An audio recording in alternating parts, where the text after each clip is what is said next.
Hello everyone, welcome to Shanta Lakshmi IAS. In this video, let us discuss about eco-sensitive zones, that is ecologically sensitive zones, which are in news recently. So why these eco-sensitive zones are in news? Because in response to the Supreme Court's directive, that is to set up ecologically sensitive zones around all protected forests in the country, recently the Kerala State Assembly has passed a resolution urging the central government to exclude the state's human habitations, farmlands, and public institutions from the purview of these ecologically sensitive zones. So that's why these eco-sensitive zones are a news. So before we discuss this, what is the issue in Kerala and the Supreme Court judgment regarding this ESZ? First, let us understand about this ecologically sensitive zones. So what are these ESZ mean? According to the Environment Protection Act, Union Ministry of Environment, Forest and Climate Change, in its National Wildlife Action Plan of 2002 to 2016, has issued a guidelines, that is to notify the land within 10 kilometer of the boundaries of national parks and wildlife sanctuaries as eco-fragile zones or eco-sensitive zones. So the land within 10 kilometer boundaries of the national park and wildlife sanctuaries are not known as eco-fragile zones or eco-sensitive zones. And this particular eco-sensitive zones comes under the Environment Protection Act. This is important. And while the 10-kilometer rule is implemented as a general principle, the extent of its application can vary. That is, the areas beyond 10 kilometer can also be notified by the union government as ESZ if they hold larger ecologically important sensitive corridors. And what's the purpose of this ESZ? These eco-sensitive zones are created as shock absorbers for the protected areas. That is, to minimize the negative impact on the fragile ecosystem by certain human activities. And furthermore, these areas are meant to act as a transition zone from the areas requiring higher protection to those requiring lesser protection. In protected areas, there are 3 zones, right? This is core zone, transition zone, and buffer zone. So these eco-sensitive zones will act as this transition zone. These core zones are high protection areas and these buffer zones are less protection areas. Between these two, this eco-sensitive zone will act as a transition zone. And the guidelines also stated that these ESZ are not meant to hamper the daily activities of people living in the vicinity, but they are meant to guard the protected areas and refine the environment around them. So this is the purpose of this ESZ. That is, the ESZ will act as shock absorbers for the protected areas and also act as the transition zone. And this does not mean to hamper the daily activities of people, but can refine the environment around them. Moving forward, in this ecologically sensitive zones, the activities are divided into prohibited, regulated, and permitted. Now, let us see what are the prohibited activities in these ecologically sensitive zones.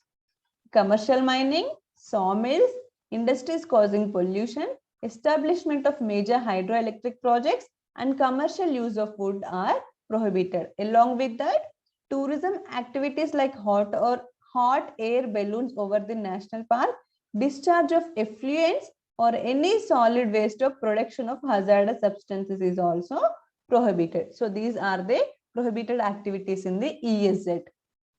And what are the regulated activities? These are felling of trees, establishment of hotels and resorts, commercial use of natural water, erection of electrical cables, and drastic change of agriculture system. That means adoption of heavy technology or pesticides like that, etc. So these activities are permitted, but with certain conditions regarding the landscape.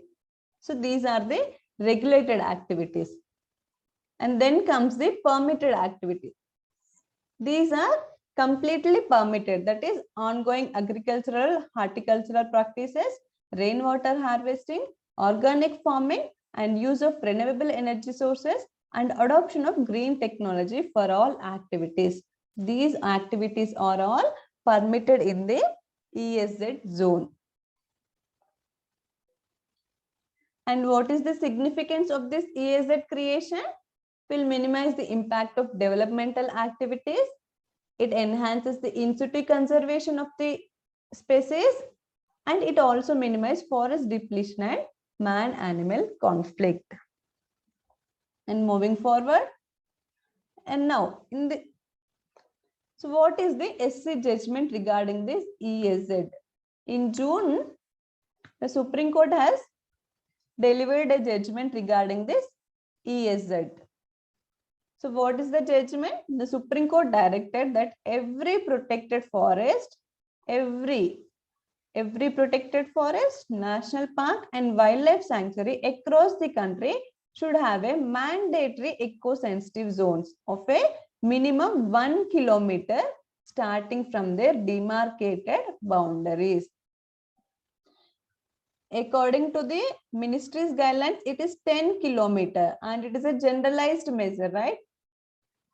And the Supreme Court has directed that to have a mandatory eco-sensitive zone of minimum 1 kilometer. Minimum 1 kilometer should be there as eco-sensitive zones for every protected forest, national park and wildlife sanctuaries across the country. And what are the highlights of this judgment? It also stated that no new permanent structure or mining will be permitted within the ESZ. So there will be no new permanent structures or mining will be permitted. And if the existing ESZ goes beyond 1 kilometer buffer zone, or if any statutory instrument prescribes a higher limit, then such extended boundary shall prevail. And this judgment would apply in all such states and UTs where the minimum ESZ is not prescribed. The minimum width of ESZ may be diluted in the overwhelming public interest. That too with the approval of the court-appointed Central Empowered Committee and the Environment Ministry. Also, the court directed the Principal Chief Conservator of Forest of each state and UT to submit a report in the 3 months to the court, providing a list of activities that is continuing in the ESZ of every national park or wildlife sanctuary. And the court entrusted the Principal Chief Conservator of Forest to ensure that no new permanent structure comes up within this ESZ. And those already carrying out any activities will have to apply for permission afresh from the PCCF within 6 months. So this is about the judgment of the Supreme Court. So what the Supreme Court said? Directed all the states to have a mandatory 1 kilometer ESZ. No new permanent structure or mining will be permitted. Apply to all such states and UTs. And may be diluted in the public interest. And the PCCF to submit a report within 3 months. And no new permanent structure comes up within the ESZ. And now, what's the issue in Kerala?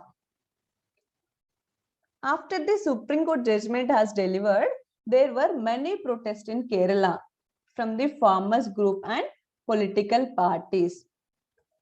They are demanding that all human settlements be exempt from this ESZ ruling. And what worries the state is the possible impact of the court's order on its unique landscape. That is, nearly 30% of Kerala is forested land, and the Western Ghat occupies around 48% of this state. So this nearly around 50% of this state is a protected land that is consisting of forest land and the Western Ghats. If 1 kilometer is created as ESZ and the activities are regulated, prohibited or permitted, so the people living in these areas will be affected. And moreover, there is a network of lakes, canals, wetlands, and 590-kilometer coastline, which are all governed by a series of environmental conservation and protection legislatures, leaving little space for its 3.5 crore population occupy. And the Kerala has an average population density of around 900 persons per square kilometer, which is higher than the national average. So due to this high population density, the demographic pressure on this available land is unusually high in this state. So that's why these farmers and political groups are protesting against this Supreme Court's order. And the state government apprehends that the Supreme Court's notification may worsen the ground situation, as it would adversely impact the interest of the states, besides upsetting the lives of millions living near the protected areas.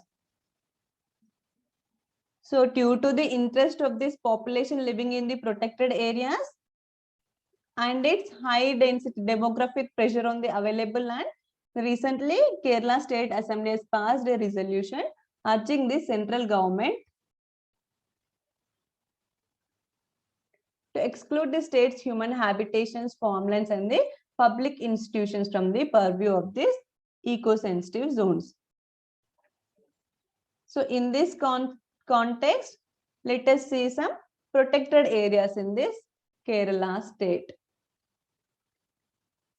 The Silent Valley National Park is there, Wayanad Wildlife Sanctuary, Aralam Wildlife Sanctuary, Chullanur Peacock Sanctuary, PZ Valani Wildlife Sanctuary, Chimoni Wildlife Sanctuary, Parambikulam Wildlife Sanctuary, Chinnar Wildlife Sanctuary, Eravikulam National Park, Anamudi National Park, Kurinjimila Wildlife Sanctuary, Pambadam Shola National Park, Mathiketan Shola National Park, Tattekad Bird Sanctuary, Idukki Wildlife Sanctuary, Mangalavanam Bird Sanctuary, Periyar Tiger Reserve, Shendurni Wildlife Sanctuary, Peppara Wildlife Sanctuary, and Neyyara Wildlife Sanctuary. So these are all protected areas in this Kerala state. With this, we'll end this session here. If you like, please like and share. Thank you.